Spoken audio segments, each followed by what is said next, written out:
নমস্কার, নিউজ 18 বাংলার ডিজিটাল পেজে আপনাদেরকে স্বাগত। আপনাদের সঙ্গে রয়েছে আমি আবির। প্রত্যেককে শুভ নববর্ষ জানাই, যারা লাইভে রয়েছেন এই মুহূর্তে তাদেরকেও।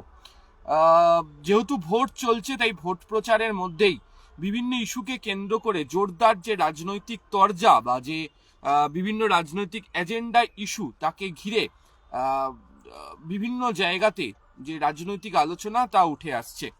আজকে সকালবেলা নববর্ষের শুভেচ্ছা জানাতে গিয়ে সোশ্যাল মিডিয়া পোস্ট করেছেন মমতা বন্দ্যোপাধ্যায়। সেই সোশ্যাল মিডিয়া পোস্টে তিনি একই সঙ্গে আক্রমণ সেরেছেন বিজেপিকে, একই সঙ্গে নাম কাটার জন্য ইলেকশন কমিশনের যে ভূমিকা, সেই ভূমিকা নিয়েও তিনি সরব হয়েছেন এবং পুনরায় আরও একবার আজকে তিনি মনে করিয়ে দিয়েছেন কেন্দ্রীয় বঞ্চনার প্রসঙ্গের কথা, যা পশ্চিমবঙ্গে বিধানসভা নির্বাচনের ক্ষেত্রে বলাই হচ্ছিল অন্যতম রাজনৈতিক ইস্যু তৈরি হতে পারে বা যে রাজনৈতিক ইস্যুকে ঘিরে জোরদার আলোচনা হবে।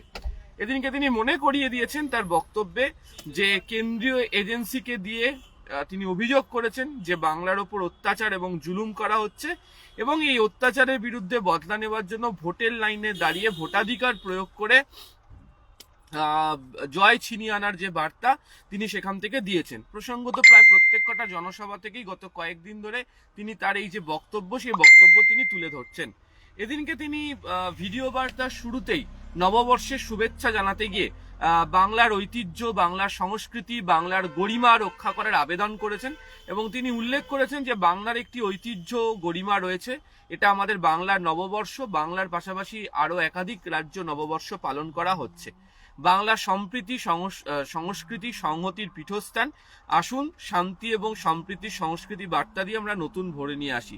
প্রসঙ্গত গত কয়েক বছর ধরেই বা 2021-এর বিধানসভা নির্বাচনের পর থেকেই অনেকেই বলছেন যে আমাদের রাজ্যে যেভাবে রাজনৈতিক মেরুকরণ বা রাজনৈতিক বিভেদের ঘটনা বারবার ধরে ঘটছে, সেই অবস্থায় বা সেই পরিস্থিতিতে দাঁড়িয়ে এই বার্তা ভীষণ রকমভাবে উল্লেখযোগ্য।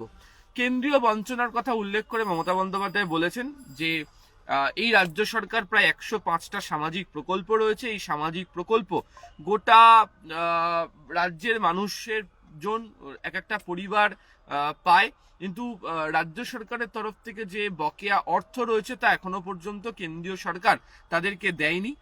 বিশেষ করে 100 দিনের কাজ, আবাস, পানীয় জল, গ্রামীণ রাস্তা, তাদের বক্তব্য বারবার ধরে কেন্দ্রের তরফ থেকে তদন্তকারী দল এসছে, তারা পরীক্ষা করে গিয়েছে, তারা রিপোর্ট জমা দিয়েছে, সেই রিপোর্ট যথাযথ রয়েছে, তারপরও তাদেরকে বঞ্চনা করা হচ্ছে, তাদেরকে অর্থ দেওয়া হচ্ছে না।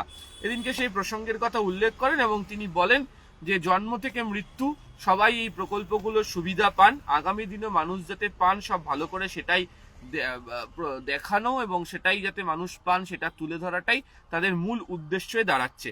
একই সঙ্গে তিনি উল্লেখ করেছেন যে রাজনৈতিকভাবে আক্রমণ করতে গিয়ে যে দিল্লির জমিদাররা অনেক ধরনের অত্যাচার করছে, ভোট করছে, অনধিকার প্রয়োগ করছে এবং এই অত্যাচারের বদলা নিতে হবে এবং সে কারণে প্রত্যেককে তিনি ভোটের লাইনে গিয়ে ভোট দিতে বলছেন। যদিও যে অভিযোগ তিনি আজকে এই সংক্রান্ত তুলেছেন যে এবং নাম কাটার প্রসঙ্গের কথা, কেন্দ্রীয় বঞ্চনার প্রসঙ্গের কথা, সেই সমস্ত অভিযোগকে পুরোপুরিভাবে অস্বীকার করেছে বিজেপি শিবির। বিজেপি শিবিরের তরফ থেকে বলা হচ্ছে যে লাগাতার বিভিন্ন সময় ধরে এই কেন্দ্রীয় বঞ্চনার কথা, সামাজিক প্রকল্পের কথা, এসআইআর প্রসঙ্গের কথা বারবার ধরে তোলা হচ্ছে এবং একই জিনিস নিয়ে নাকি বারবার ধরে প্রচারে যাওয়া হচ্ছে।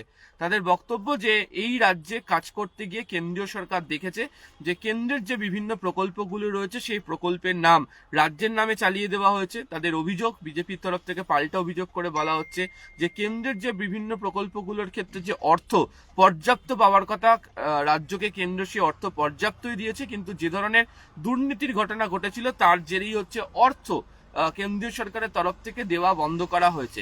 তবে সুপ্রিম কোর্টের নির্দেশের পরও 100 দিনের কাজের টাকা কেন দেওয়া হচ্ছে না, সেই প্রসঙ্গটি অবশ্য বিজেপির তরফ থেকে জবাবে এড়িয়ে যাওয়া হয়েছে।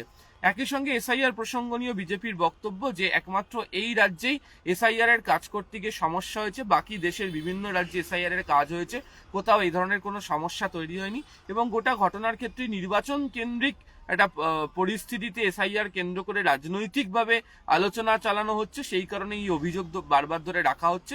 এই প্রসঙ্গের কথা তারা বারবার ধরে উল্লেখ করেছেন। ফলে নববর্ষের সকালে ভিডিও বার্তা করে রাজনৈতিক আক্রমণ এবং সেই আক্রমণের জবাবে বিজেপির তরফ থেকেও পাল্টা বক্তব্য জানানো হয়েছে। এখন মানুষই সিদ্ধান্ত নেবেন যে আগামী 4 মে কার দিকে তারা ঝুঁকবেন, এবং যে ধরনের প্রচারের ইস্যু তৈরি করে দুই রাজনৈতিক দলই নামছে, তাতে কার দিকে তারা বেশি করে সমর্থন জানাবেন। আরো তথ্য এবং খবরের জন্য নজর রাখুন নিউজ 18 বাংলা ডিজিটাল পেজ। আপাতত ধন্যবাদ।